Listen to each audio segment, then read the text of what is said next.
In this course, we'll focus on problems.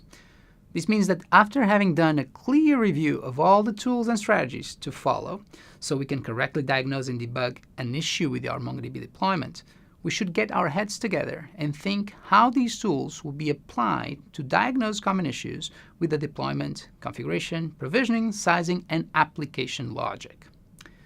Hopefully, with that in mind, you can quickly relate to your own applications and be aware of how to deal and diagnose correctly with unintended situations. There are a few things that we can perceive from the applications and server hosts of MongoDB. Let's say the symptoms that our subjects may be demonstrating. These generally will drive us to blame the database. That's okay, everyone does that. But more importantly than who to blame is how to correctly diagnose a situation and perform corrective measures. And there are a great deal of symptoms that we should be looking for. We can have very slow queries. We will look into the tools that will help us identify such offenders and how to correct those. Applications getting slower writing data as time goes by. We will look into patterns and check the tools that will allow us to identify and monitor a potential solution. Aggregation pipelines aborting for lack of resources, something to keep in mind.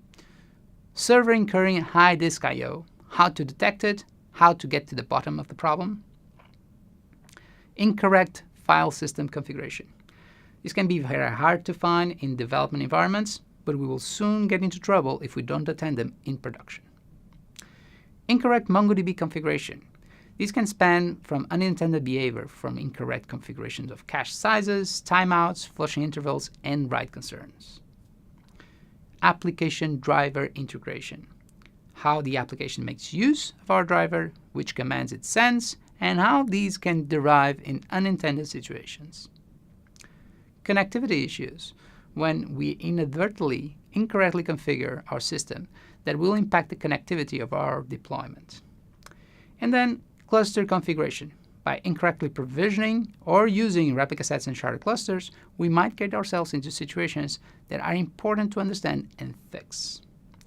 These are some of the aspects that we are going to approach within different chapters of this course and introduce the tools and strategies to detect, diagnose, monitor, and fix these unwanted scenarios.